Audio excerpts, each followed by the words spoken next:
Hola, bienvenidos al video. Este video va a tratar sobre un poco la historia de Freud, brevemente, sus intereses principales. Y después vamos a empezar a trabajar con uno de los primeros textos que sintetizan su teoría, que son las 5 conferencias de introducción al psicoanálisis, que son conferencias que él da en Estados Unidos, que es el primer viaje que él hace a Estados Unidos junto con Jung. Esto se puede ver en la película Un método peligroso, donde se ve que ellos viajan y Freud viaja en clase baja y Jung, como tenía una esposa adinerada, viaja en clase alta, ¿no?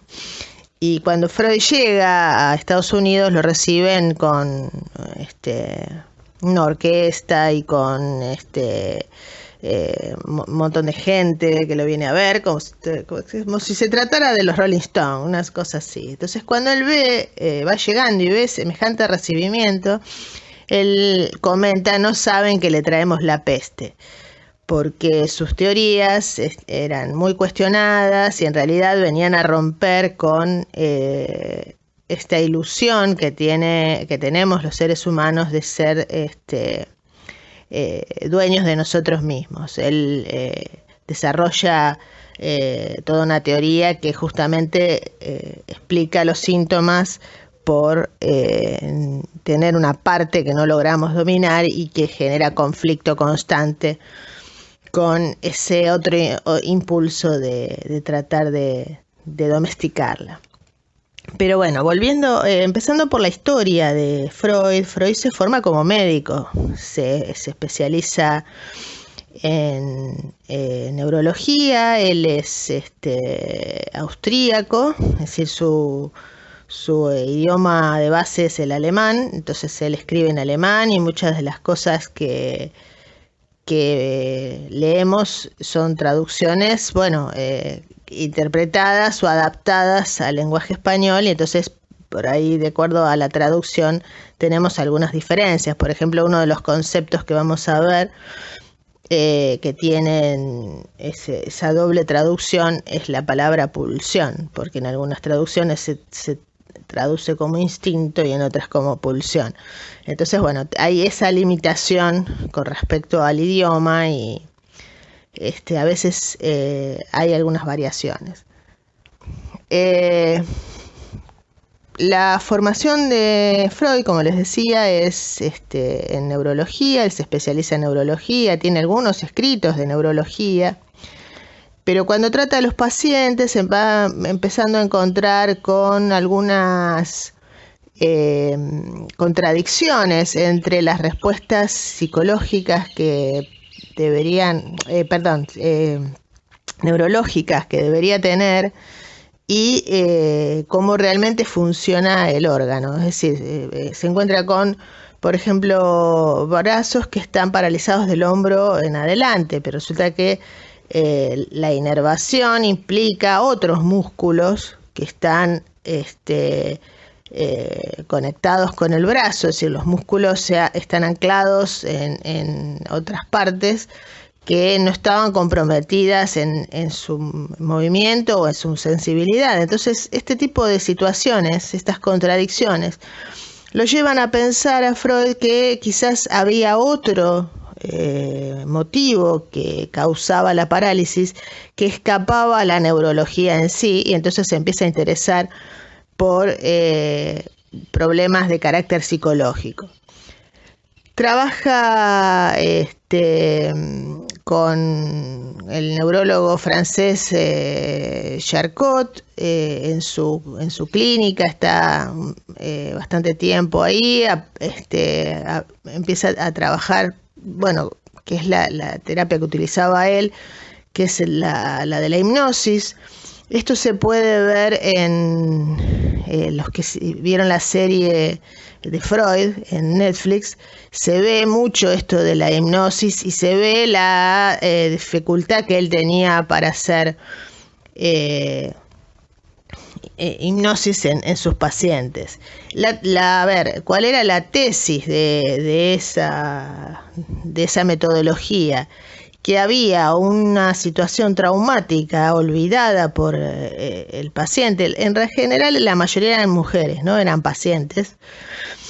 Y que esta situación traumática iba a aflorar en estado de hipnosis. Estas situaciones traumáticas eran las que causaban estos síntomas histéricos que tenían que ver con estas reacciones, a veces parecían convulsivas, como si fuera un ataque de epilepsia o parálisis, como los que contaba recién, pero que no tenían la estructura de la base neurológica, que si le escapaban a esa estructura. Entonces la explicación era otra. Y esta cuestión del elemento traumático que se encontraba en algún lugar alojado en la memoria, pero de manera olvidada, como si fuera una especie de amnesia, iba a aflorar a través de la hipnosis. Entonces él empieza a trabajar a través de la hipnosis y bueno, no era bueno hipnotizando, como decía recién. Entonces se empieza a desarrollar, bueno, justamente esta disociación, ¿no?, entre dos partes. Había otros autores trabajando sobre la misma idea, pero bueno, Freud es el que lo desarrolla basándose en una teoría sexual, donde el trauma era de carácter sexual. Hay que tener en cuenta también que estamos en plena época victoriana. Él era de origen judío, y entonces todas estas situaciones hicieron que su teoría no fuera muy bien aceptada, y por eso cuando ustedes lean los textos de Freud van a ver que él insiste y vuelve sobre las ideas y las vuelve a explicar y muestra otra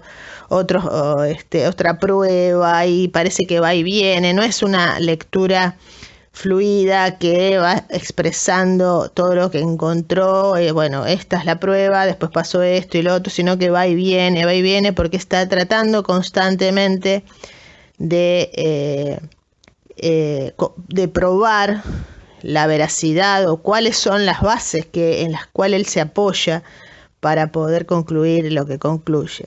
Esto se puede ver en la película Un método peligroso, ¿no? Cuando Jung le plantea toda una teoría que tiene, medio esotérica, que Freud lo corta enseguida, porque claro, él había empezado a lograr tener un reconocimiento de su teoría, gente que estaba empezando a aplicar sus métodos y no quería que, bueno, por desarrollar toda esta línea así esotérica, perdiera credibilidad lo que le estaba planteando. Entonces, bueno, cuando abandona esta técnica de la hipnosis, pero sin abandonar esta idea de la disociación, ¿no?, donde hay una parte que no podemos dominar, que es la parte traumática, que es la que está olvidada y quedó por fuera de nuestro control, y otra parte que es la que se conecta con la realidad. Esta disociación él no la abandona, pero en vez de trabajarla a través de la hipnosis, empieza a trabajar con otro método, con Joseph Breuer, que denomina el método catártico o de cura por la palabra. Esta cura por la palabra o método catártico, la catarsis sería como una descarga, como, bueno, el hecho de expresar una situación traumática genera un alivio que permite ir disolviendo los síntomas, estos síntomas de parálisis o de reacción como si fuera epiléptica, ¿no?, con esas modalidades. Entonces, bueno, como les decía, progresivamente va dejando su idea de trabajar con la hipnosis y pasa a trabajar con la asociación de palabras o con la cura por la palabra. El título de la película es El método peligroso porque justamente tiene que ver con este diálogo, que es un diálogo que va muchas veces a temas íntimos, porque justamente para Freud el trauma tenía un contenido sexual, más que nada, por un lado por la energía que implica la sexualidad y por el otro lado por el conflicto que le genera a la persona el hecho de tener esas sensaciones de intensidad sexual y no poderlas aceptar porque, bueno, mucho más en la época victoriana era algo que generaba conflicto. Entonces él va avanzando sobre esa idea y, bueno, va haciendo ciertos cambios, que esto los vamos a ir viendo a lo largo de su desarrollo histórico, de su desarrollo teórico, ¿no? A través de la historia va a ir cambiando la organización del aparato psíquico y de cómo operan las pulsiones y, bueno, va a haber algunos cambios que a medida que él va encontrando otras cosas que necesita explicar y entonces lo modifica, en realidad nunca descarta del todo, sino lo que hace es reorganizar la teoría de otra manera para que sea más explicativa y más inclusiva. Entonces, bueno, mayormente los pacientes, las pacientes eran mujeres que eran las que sufrían estos síntomas que yo les comentaba. Y de hecho la palabra histeria viene de histerus, que significa útero, porque era una enfermedad que se asociaba a las mujeres, pero en realidad la histeria, o sea, esas características sintomáticas, también pueden aparecer en el hombre. Lo que pasa es que el hombre no aceptaba, rechazaba que pudiera tener esa enfermedad porque era una enfermedad de mujeres. La mayoría de las pacientes que tiene son mujeres. Y para, digamos, la patología más asociada por la estructura de la masculinidad de la época es la neurosis obsesiva. Y él tiene muchos casos descriptos y analizados de casos de histeria, primero con la primera tesis, que es la tesis esta de que yo les decía, la del trauma, del haber vivido una situación traumática, y que había que develar, que había que hacer recordar para que la paciente lo elabore y pueda desde la adultez, digamos, tomar una posición más positiva o no patológica frente a esa situación. Entonces, esa primera teoría después se la va a dejar, pero al principio, digamos, con este texto de las 5 conferencias, él está pasando de la teoría sobre el trauma, está empezando a elaborar una nueva configuración del aparato psíquico dividido en 3 partes, que es lo que él explica o hace una síntesis en las conferencias para presentar su teoría en el Nuevo Continente, que evidentemente ya habían estado leyendo sus escritos y por eso lo reciben con tanta pompa y circunstancia, ¿no? Según la introducción que hace James Strachey en la colección de Amor Ortu de las obras completas de Freud, él hace una introducción histórica, ¿no? Comentando que en 1909 en la Clark University de Worcester, en Massachusetts, se celebraba la fundación de esa institución y entonces invitaron a Freud y a Jung a participar de esa conferencia Y bueno, para Freud fue, como comentaba recién, un reconocimiento muy grande, porque era presentar en el Nuevo Mundo, ¿no? En la joven ciencia, su teoría que, bueno, le había costado tanto trabajo ser reconocida. Por lo que cuentan, él no llevó un texto escrito para hacer la conferencia, sino que lo fue relatando a su audiencia, y recién después, cuando él vuelve, se le pide que haga, bueno, una versión escrita de estas conferencias, y entonces cuando vuelve a Viena, él se pone a trabajar en eso y ahí hace la versión impresa de esta obra, que apareció en realidad un tiempo después. Por supuesto que a lo largo del desarrollo de su carrera y de su teoría, se fueron haciendo algunos agregados. A veces hay pequeñas notas donde, bueno, él va haciendo correcciones o modificaciones de lo que pensaba. Entonces, bueno, las 5 conferencias tratan sobre lo nuclear o lo nodal de los descubrimientos que él había hecho, de los desarrollos que él había hecho hasta ese momento. Hace una introducción histórica al principio para ubicar a la gente en el contexto de la historia, ¿no? Estas conferencias él las dicta en alemán,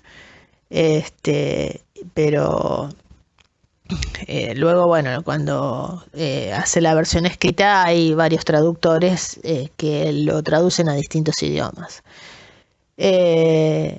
Hace, bueno, como decía, un resumen de toda su historia, de toda su teoría, y nosotros nos vamos a concentrar en la conferencia 3 y la conferencia 4, que es la que va a tratar sobre, digamos, la teoría fundante, ¿no? Que tiene que ver con el inconsciente y que tiene que ver con la dinámica que se va a dar de los contenidos entre el inconsciente y el consciente, y la causa que hace que determinados contenidos pasen de la conciencia al inconsciente. Entonces, las otras conferencias no las vamos a trabajar, pero son parte de toda esa presentación que él hace en ese momento.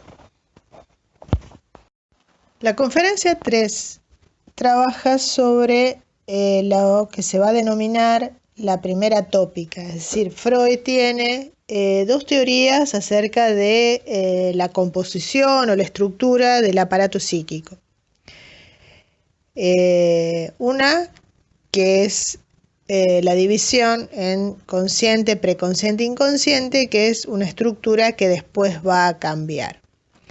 También tiene 2 teorías acerca de lo que causa los síntomas histéricos, que fueron los primeros que estudió, pero en realidad él se va a dedicar más que nada a explicar la neurosis. También tiene un trabajo sobre psicosis, pero bueno, nosotros no vamos a hacer referencia a ese trabajo. Más que nada los temas que vamos a tratar son los que afectan a la neurosis. La neurosis en el psicoanálisis se divide en 2 clases, que es la neurosis obsesiva y la histeria. Los casos que él analiza mayormente son casos de histeria, los que podemos ver reflejados en la serie de Freud son de los primeros tiempos del estudio sobre la histeria. Además, la mayoría de los casos en los que se apoya para construir la teoría son sobre la histeria. Entonces, la primera teoría que él tiene acerca de lo que causa la histeria o la neurosis digo, la neurosis en general y después la histeria o la obsesión, dependiendo de qué formato tome esta neurosis, va a ser esta idea del trauma, ¿no? Una situación vivida por el paciente que resultó traumática en su momento, está alojada en la niñez, este suceso, este hecho. En general siempre eran historias de niños manoseados o situaciones de carácter sexual, con connotación sexual, que cuando el chico las recordaba siendo adulto y ya entendiendo de qué se trataba esto, se convertían en una situación insoportable que generaba este conflicto tan fuerte que terminaba produciendo la neurosis. La manera de deshacerse de esos conflictos era olvidarlos, pero bueno, la forma de olvidarlos que tiene el aparato psíquico, según en la teoría de Freud, es arrastrarlos al inconsciente. Por eso la división del aparato psíquico sería consciente, preconsciente e inconsciente. Entonces, cuando algo que está en el consciente resulta insoportable porque hace conflicto con alguna idea que tiene el sujeto, se le vuelve insoportable. Una de los mecanismos de defensa que aplica es el de la represión. La represión es un esfuerzo que realiza el sujeto por olvidar lo vivido. Y la manera que tiene es arrastrarlo a un sector del aparato psíquico donde no tiene más contacto con ese recuerdo. Pero la forma de lograr esto es cortar con todos los lazos que hay entre un recuerdo y el otro. Si hablamos de la memoria, sabemos que la memoria trabaja por asociación, es decir, una idea se conecta con otra, se conecta con otra, se conecta con otra, y así muchas veces por asociación, por oposición, porque sucedió en el mismo lugar, porque está asociada en el escenario, es decir, por muchas cuestiones de relación, los recuerdos se pueden volver a recuperar. Entonces, justamente lo que hace la represión es este esfuerzo de hacer todo lo contrario, es decir, cortar los nexos o desordenarlos de modo tal que no se puedan restablecer. Pero siempre está el riesgo del restablecimiento. Por eso la acción de la represión es una acción de alerta constante, donde si algo de semejanza aparece relacionado con lo interno, con lo traumático, levanta la señal de alarma y aparece la angustia. Entonces, en esta primera época donde él creía realmente que todas las personas habían vivido alguna situación traumática que les había generado este conflicto, y la solución a este conflicto había sido la represión, que, como decía recién, siempre estaba la amenaza de vuelta a la conciencia, porque bueno, las cosas se conectan, se parecen, las vivencias pueden estar, volver a suceder o estar en un escenario parecido, en fin, que hay que estar en esta alerta constante. A esta alerta constante es lo que Freud denomina la resistencia. Es decir, hay una situación de alerta, pero es una alerta en realidad inconsciente, porque el sujeto no sabe que está alerta. Lo que solemos hacer los neuróticos es no prestar atención o distraernos justo de la situación importante, o asociarla con otra cosa. Ay, no, yo no entendí eso. Es decir, la idea es siempre desdibujar el recuerdo para hacer que no vuelva. Mientras esto funciona, quiere decir que la represión está operando y que la resistencia resiste, ¿no? Entonces, el recuerdo no vuelve. Más adelante, esta idea del trauma cambia. Él se empieza a dar cuenta que muchas de las historias que las pacientes le contaban no eran ciertas, sino que eran fantasías, pero que estas fantasías tenían tal poder sobre la persona para hacerla sentir culpable, incómoda, que realmente tenía la potencia para despertar en el sujeto la necesidad de aplicar un mecanismo de defensa. Por eso que va desplazándose desde la teoría del trauma a la teoría de la sexualidad como causante de los síntomas neuróticos. Este contenido que queda en el inconsciente, como yo decía recién, siempre tiene la posibilidad de volver, pero vuelve de manera que el yo no los pueda reconocer, ¿no? Por este mecanismo de distorsión que yo decía recién.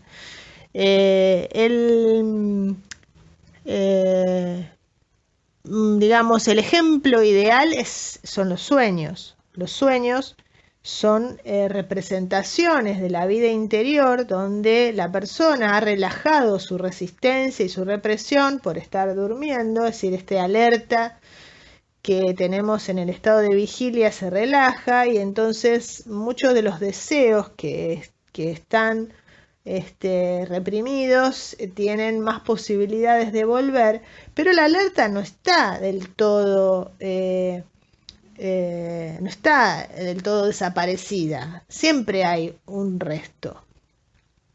Por eso también le pasaba a Freud, que más allá de que no era buen hipnotizador, que se daba cuenta que muchas de las cosas que el paciente decía o la paciente decía en estado de hipnosis, después no las reconocía, no le resultaban útiles para un verdadero cambio profundo en la enfermedad. Entonces él se daba cuenta que la resistencia seguía vigente en el estado de hipnosis, igual que en el estado de el sueño. Pero la diferencia está en que los sueños, es decir, el contenido de los sueños, tienen una relación de asociación, por esto mismo que yo decía, bueno, que el recuerdo se asocia simbólicamente con algo nuevo, con una nueva imagen, tiene algún tipo de relación que nos permite a nosotros, desde la conciencia, es decir, con ayuda del tratamiento psicoanalítico, por la asociación libre, por la conversación, por eso Freud hablaba de la cura por la palabra o el método peligroso, como lo denomina en la película, que era el hablar, a través de la conversación y de la asociación, y mucho más con los contenidos que tiene el sueño, se puede ir reconstruyendo ese contenido que está en el inconsciente, que va a ser un trabajo casi de detective, porque tenemos que ir buscando las pistas, las pequeñas asociaciones para poder llegarnos hasta los deseos inconscientes. Lo que pasa es que, bueno, estos deseos y estas construcciones simbólicas, como obedecen a estructuras culturales, generalmente hay ciertos patrones que son comunes a todos y por eso el psicoanalista que no está implicado en el conflicto tiene más capacidad de verlos que el paciente que está haciendo sin querer, ¿no? O sea, inconscientemente está tratando de evitarlo. Entonces, el sueño y otros componentes que son elementos que no le damos importancia, justamente por eso Freud les presta atención, son elementos con los que él trabaja porque le permiten ir haciendo este trabajo de reconstrucción de lo que está en el inconsciente. Entonces, el sueño es una construcción que tiene una relación con lo reprimido, pero es una relación distorsionada. Esto sucede en el adulto. Él hace una diferencia en esta conferencia 3 entre el sueño infantil y el sueño adulto, diciendo que el sueño infantil representa un deseo, pero de manera literal. El chico se le prohíbe, él cuenta el sueño de su hija, que estaba con un problema digestivo y entonces no podía comer crema, y ella esa noche sueña que come fresas con crema. Entonces es literal, el deseo está ahí, está expresado y uno puede interpretar claramente lo que es. Lo que pasa es que a medida que la persona se desarrolla sus capacidades cognitivas y además empieza a encontrarse con mayores conflictos porque la educación avanza y uno se empieza a encontrar con las prohibiciones, se empiezan a encontrarse con ciertos deseos que se oponen a lo que la cultura plantea como apropiados, empiezan a haber muchos más conflictos y entonces se ve más impulsado a hacer aplicar mecanismos de defensa. Entonces en los niños estos mecanismos de distorsión del sueño en los adultos es muy común, es lo elemental, digamos. Los mecanismos de distorsión del sueño son dos: la condensación y el desplazamiento.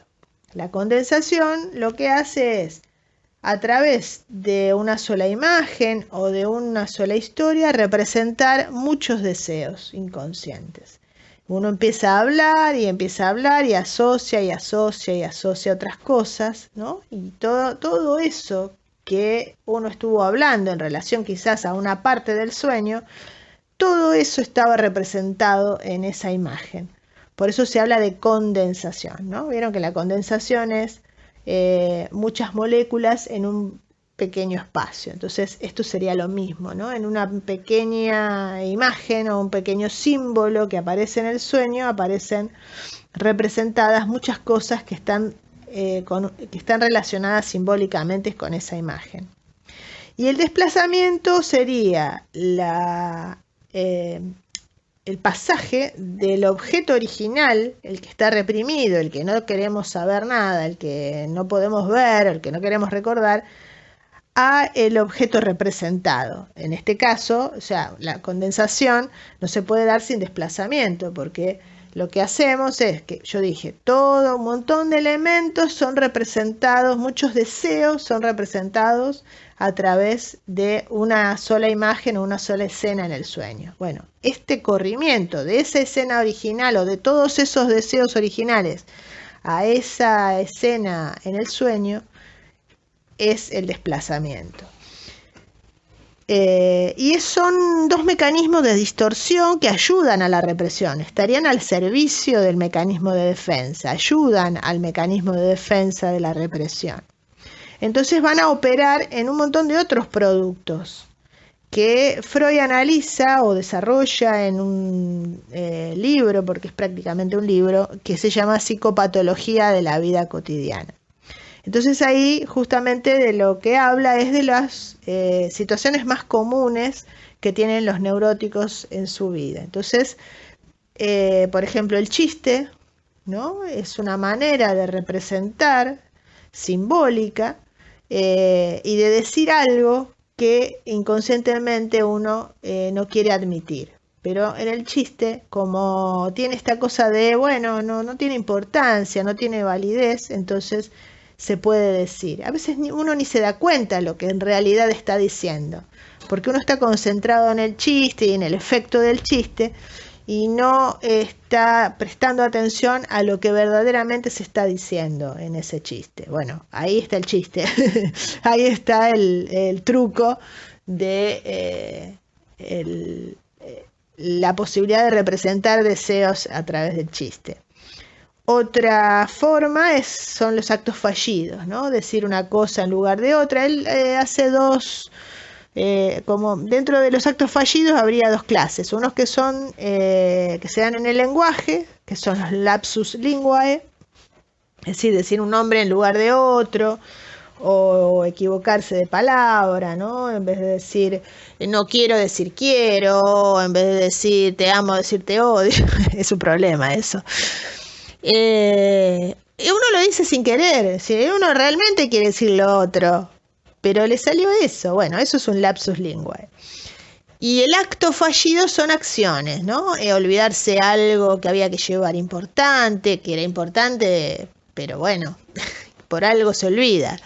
Llegar tarde a la sesión del analista. Ay, cierto que cambié el turno, era los lunes, no los jueves. Y el lunes pasó. Cosas así, es decir, acciones que muestran que, bueno, uno tenía que hacer una cosa e hizo otra. Cuando realmente el contenido de esos actos fallidos, ¿no? Ya sean los lapsus o las acciones, están en relación a un deseo, son elementos para analizar. Nos pueden pasar también cosas por cansancio, ¿no? Bueno, el sistema nervioso también tiene fallas, ¿no? Por cansancio, por falla de atención, pero bueno, justamente en esas grietas de falla de atención o de que la alerta baja es cuando aprovecha para deslizarse algo de lo inconsciente y aparecer. Pero el truco está en no prestarle atención, en decir, sí, me equivoqué y ya está. Es decir, restarle importancia y entonces el contenido reprimido se mantiene a salvo porque no atraviesa la barrera de la represión. Entonces, volviendo a la estructura del aparato psíquico en este momento, sería la conciencia y la preconsciencia. Consciente y preconsciente son muy dinámicos. Sería para lo que estuvimos trabajando con respecto a la memoria, sería él también lo denomina latente, es decir, es toda esa información que tenemos en la memoria a la que podemos acceder, pero que en este momento no hace falta. Si yo estoy quizás haciendo una comida, bueno, en este momento no pienso en matemática, porque no viene al caso, más allá de la matemática de las proporciones de que tengo que aplicar en la torta. Entonces, en ese momento hay una elección de cierta información que es la pertinente para el momento y la otra queda secundaria, entonces queda latente, pero yo por acción de la voluntad podría desviar la atención hacia otro recuerdo, hacia otro cuerpo de contenidos de la memoria y utilizarlos porque ahora sí es pertinente y dejo la receta a un lado. Entonces el consciente y el preconsciente funcionarían de esa forma, ¿no? Muy dinámicas. Lo que pasa es que muchos de estos contenidos de lo que sería lo preconsciente, cuando empiezan a volverse amenazantes o inconvenientes, producen dolor, vergüenza, ¿no?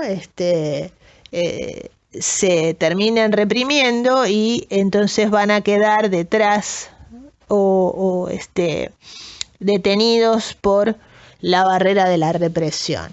En la película Intensamente hay una parte donde hay unas puertas como si fuera, no sé, el Pentágono, ¿no? Un lugar de alta seguridad con unas puertas corredizas, con muchas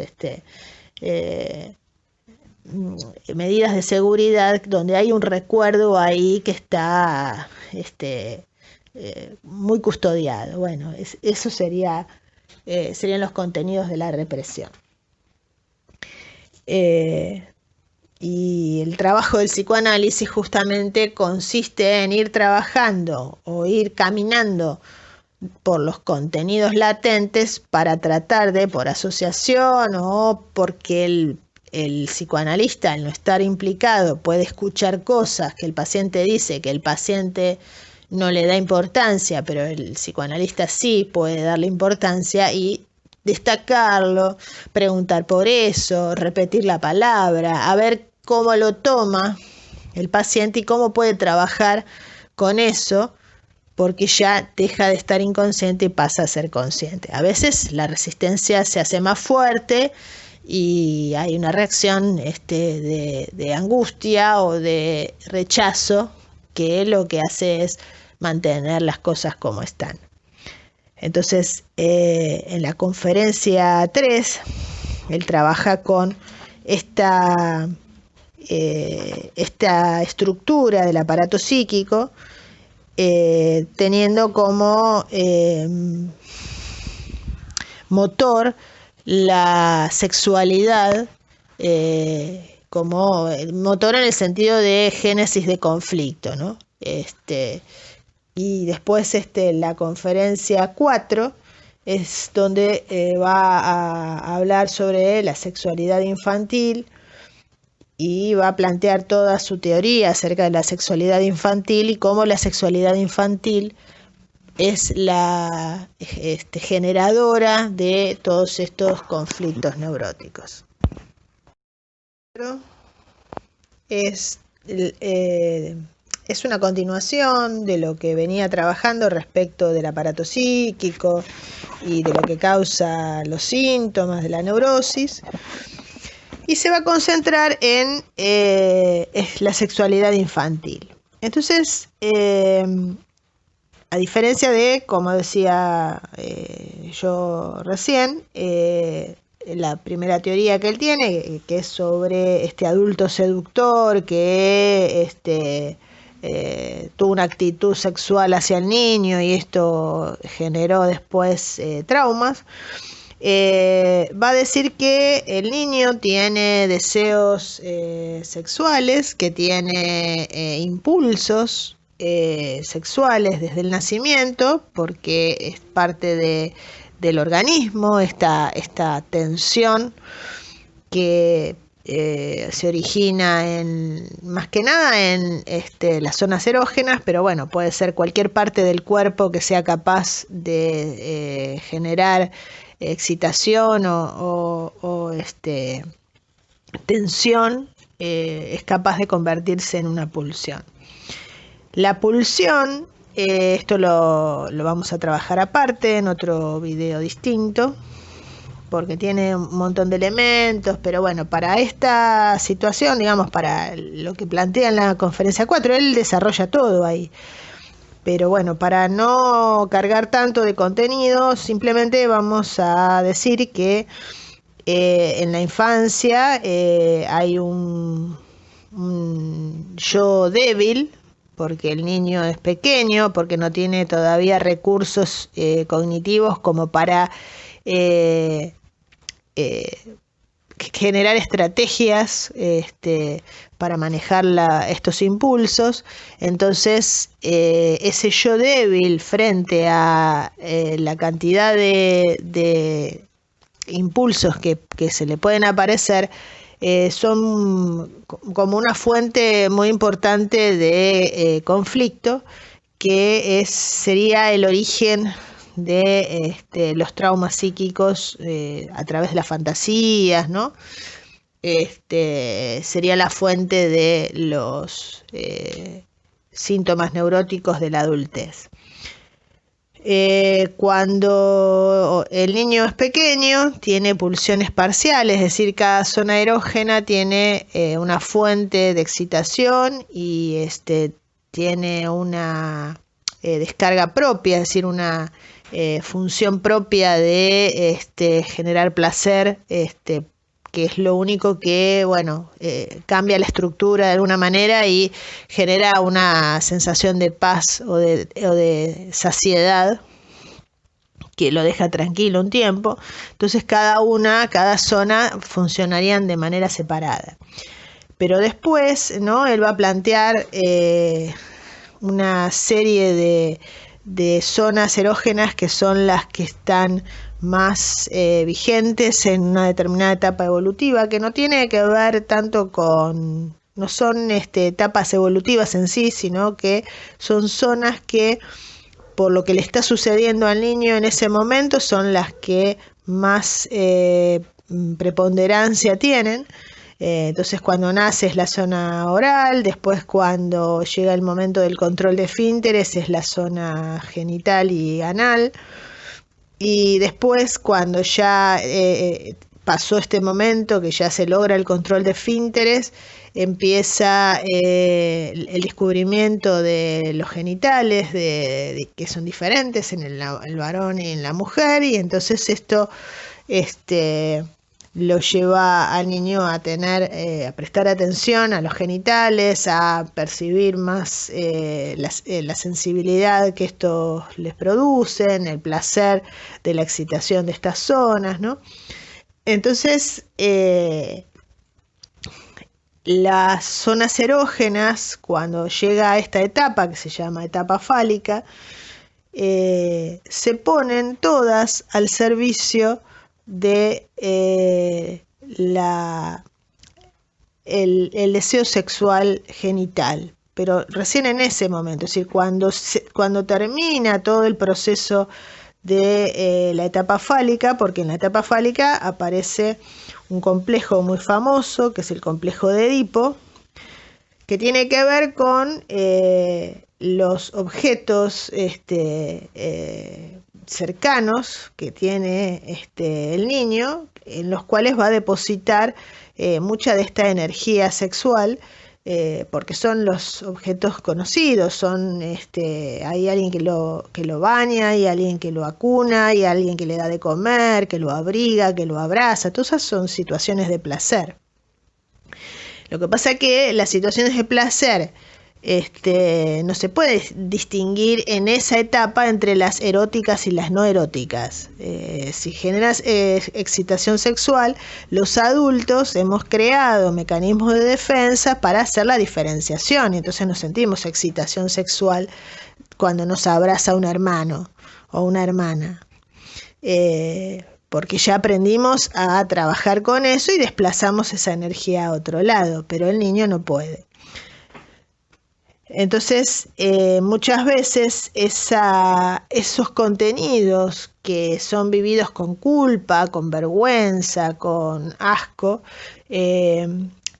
son la fuente de las represiones, y entonces quedan en el inconsciente. Y hay un montón de contenidos que tienen que ver con todo esto, que son digamos, por su desplazamiento y por su transformación en otra cosa, se terminan transformando en síntomas que tienen siguen la misma estructura que los sueños, es decir, los sueños se forman por condensación y desplazamiento de los deseos inconscientes, y los síntomas también tienen una relación simbólica con el contenido inconsciente. Esto en las diversas películas que trabajamos, como el caso del discurso del rey, ¿no? La imposibilidad de él es mostrarse, él tiene una pulsión de exhibición inhibida, una prohibición de exhibirse, y el tartamudeo sería el síntoma que le impide o le prohíbe el placer de exhibirse. Por dar un ejemplo, ¿no? Para mostrar cómo el síntoma está relacionado simbólicamente con el contenido inconsciente. Por supuesto que haciendo el seguimiento de la historia de él, de lo que podemos ver al menos en la película, podemos darnos cuenta cómo se construye ese síntoma. Es decir, todo tiene que ver con la historia infantil. Cada uno ha construido sus síntomas y sus reacciones de acuerdo a la historia y a las estrategias que ha ido estableciendo para manejar la energía sexual y cómo ha desplazado esa energía en distintas cosas. Es decir, muchas se terminan desplazando a algo que no tiene contenido erótico, porque nosotros hemos dejado en el inconsciente el contenido erótico y hemos utilizado la energía pulsional para otra cosa. Esa estrategia, que es otro mecanismo de defensa, se llama sublimación. Por eso es que podemos abrazar con cariño a nuestros familiares, a nuestros padres, sin tener excitación sexual, porque hemos hecho este desplazamiento. Por eso es que podemos, no sé, tener, por ejemplo, hacer una cirugía a una persona sin tener excitación sexual sádica como haría una persona que tiene el sadismo, ¿no? Un psicópata que siente placer de lastimar al otro. Lo que ha pasado es que ha habido un desplazamiento de ese contenido a otra actividad, que es una actividad útil, y entonces ahí se ahorra el conflicto. Entonces son estrategias o formas por las cuales las personas, de acuerdo a la historia y a las estrategias que hemos ido encontrando a lo largo del desarrollo, vamos dándole salida o estructura o utilidad a esa energía, y por ahí conservamos una cantidad de energía sexual, de contenido erótico para nuestra pareja, por ejemplo, ¿no? No es que toda la energía se desplaza a otra cosa. Conservamos para aquellos objetos que nuestra cultura nos provee como apropiados, nosotros descargamos la energía sexual. El problema es que lo apropiado, al ser cultural, también ha ido cambiando a lo largo de la historia, ¿no? Si nosotros, qué sé yo, pensamos en algunos años atrás, era prohibido tener deseo sexual por una pareja del mismo sexo. Y ahora ya no se ve así, ahora es aceptado y se considera que es legal incluso, y entonces la persona puede contraer matrimonio con otra persona del mismo sexo. Esto antes no sucedía. Entonces, los conflictos que puede tener una persona cuando la cultura le prohíbe una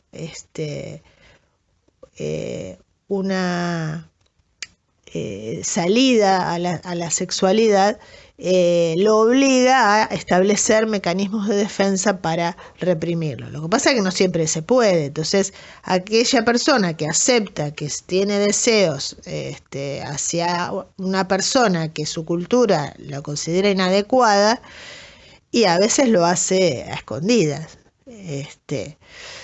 Entonces, la sexualidad está regulada por la cultura y cada uno de nosotros, el yo específicamente, tiene que maniobrar entre las prohibiciones culturales, entre lo que ese yo considera apropiado y el impulso de la pulsión que no se reduce solo porque no está bien, se reduce porque encontramos una estrategia de descarga o de desplazamiento o de aplicación en otra cosa.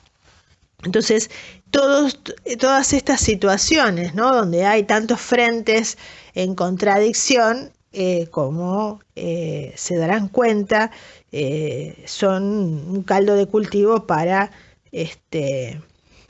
muchos síntomas de carácter neurótico. No todas las soluciones que podemos encontrar son las más saludables o las más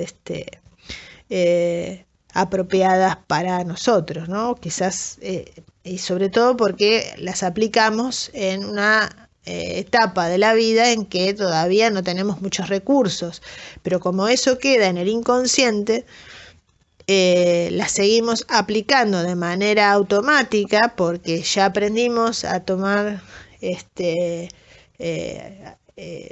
alerta, ¿no?, a ponernos en alerta frente a una situación, y entonces no nos enfrentamos a esa situación, sino que la mantenemos siempre alejada porque aprendimos que eso es peligroso y no sabemos por qué, pero bueno, eso no hay que hacerlo, no hay que recordarlo y listo.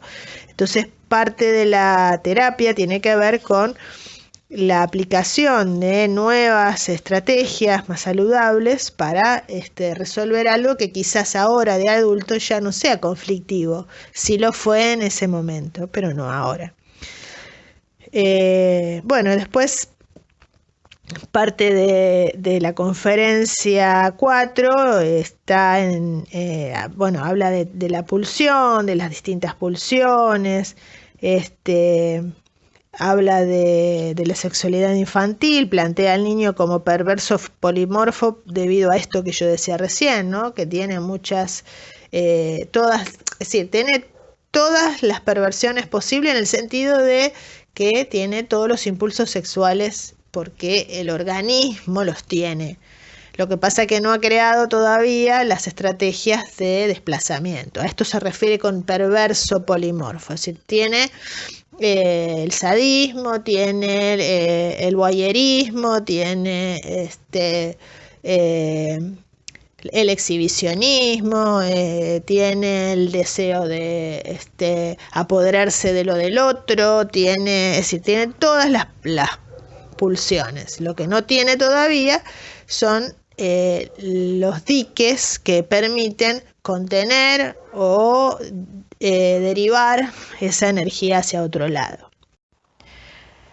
Y lo último que trata en esta conferencia es los dos complejos más importantes que constituyen no solo la identidad sexual, sino que el deseo sexual, ¿no? El tipo de deseo sexual que tenemos cada uno, los plantea como una construcción que es resultado de las estrategias que se van elaborando a lo largo de los primeros años de vida, cómo se estructura esto, hacia dónde se dirige el deseo, con qué miembro se identifica, desde la identidad sexual, ¿no? Porque se identifica con el padre del mismo sexo, bueno, va a tomar rasgos de esa persona, es decir, rasgos masculinos o femeninos, depende de quién sea.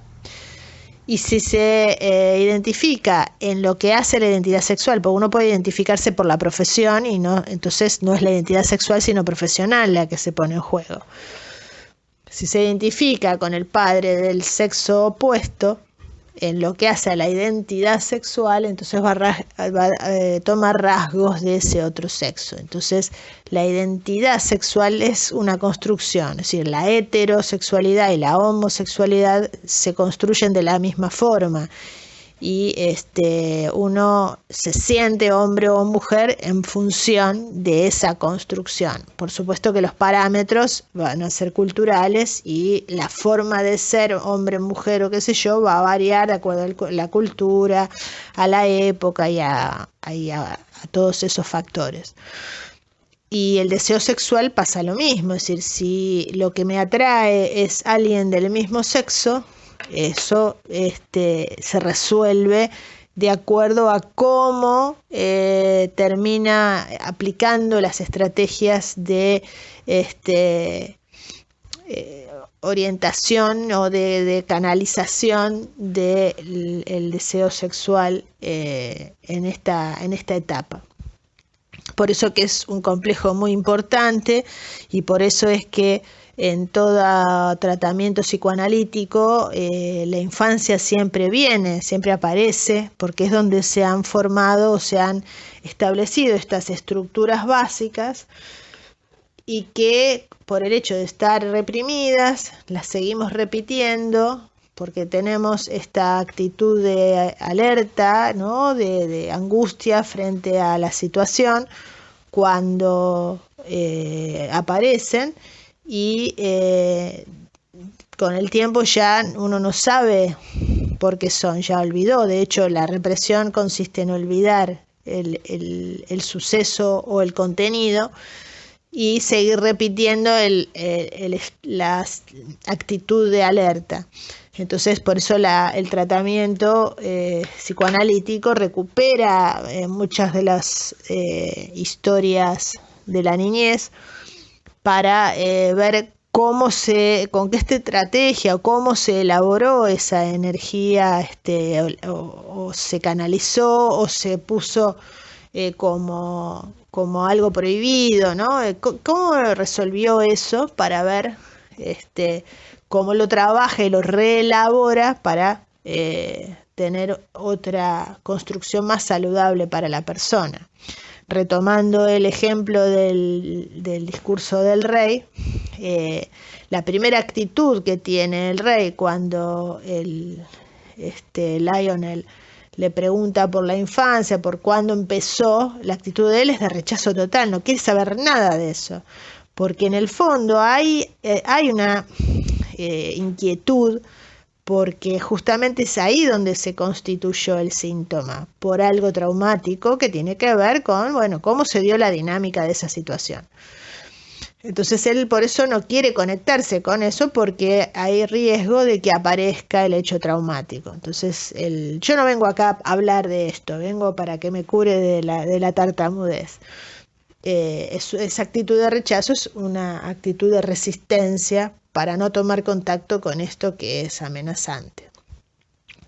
Y todo esto se constituye en la infancia porque es el momento en el que yo está más débil, y entonces las estrategias que establece muchas veces son defectuosas o son contraproducentes.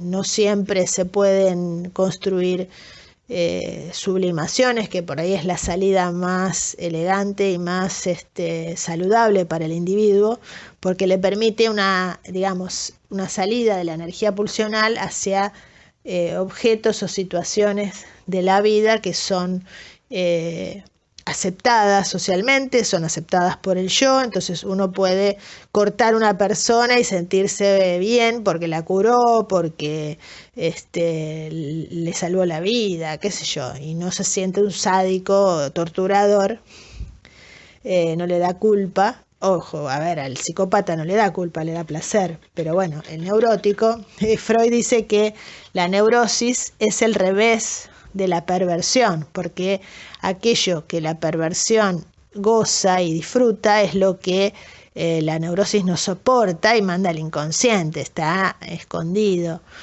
Pero bueno, ha encontrado otras maneras de canalizar que son útiles para él y para la sociedad.